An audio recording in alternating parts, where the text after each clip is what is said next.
Hello everyone, the date is the 15th of July 2025. Now what I wanted to talk about in this video is, have you ever noticed that in dreams, your imagination is more vivid, or can be more vivid than it is in everyday waking life?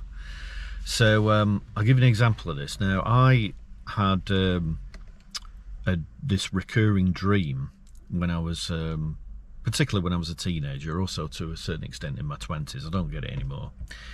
And it was about my teeth crumbling away and falling out. And over the course of time, I realised what this dream signified, what it symbolised. And what it symbolised was it was a reflection of my worry, anxiety, depression about going bald.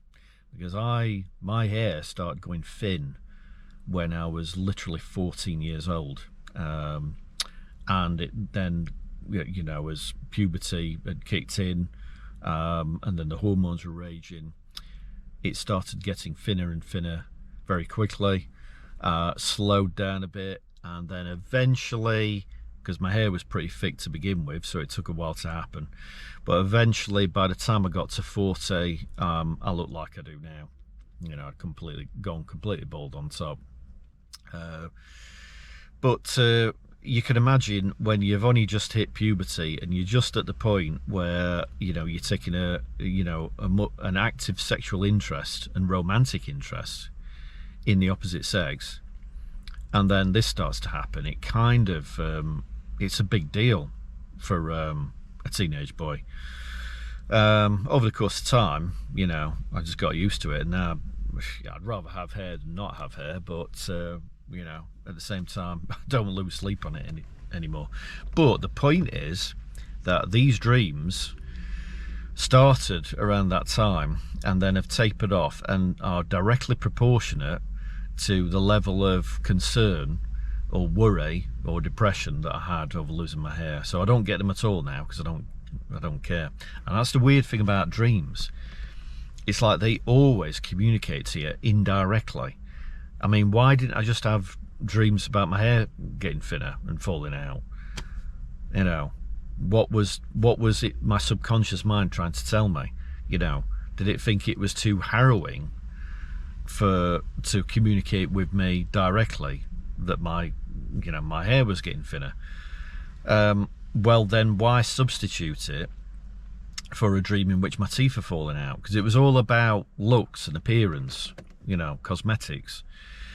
But the point is that in the dream, it was very, very vivid. I could feel my teeth crumbling. I could feel them falling out, and the sensation. And I woke up and I thought, whoa, that was really vivid. Now, if I'm awake and someone says, right, try and visualize what it's like to lose your teeth, for your teeth to crumble away, I would be able to imagine that, but nowhere near as vividly as what I did in my dreams.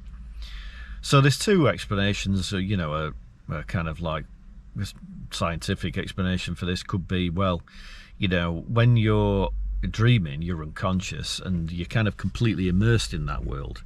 You know, you're not kind of distracted by like sounds and what you can see, what you can smell. You know, you're not distracted by your sensations. So your brain has more space, has more capacity to then be able to conjure up a vividness of an experience. Whereas when you're awake and you try and do that, you're distracted by other things. So your imagination isn't as strong, your imagination isn't as vivid. But another possibility, a bit more of a spiritual one, is it that in a dream state you are tapping into some kind of rich imaginative power, energy, which you're not able to in ordinary waking life. And it also suggests that the power of your imagination is more powerful under certain circumstances, beyond normal everyday waking life. And you know, you hear similar things reported by people who've, you know, had hallucinations either through you know, mental health issues or by taking psychoactive drugs. You know, very profound, vivid experience which they wouldn't ordinarily have if they were just asked to imagine that in normal everyday waking life. So do we have some kind of power of imagination which normally doesn't get tapped into in normal everyday waking life, which we can tap into under certain circumstances by manipulating the brain through drugs, or being in some kind of unconscious state? So anyway, let me know what you think in the comment section, and I'll see you soon for the next video.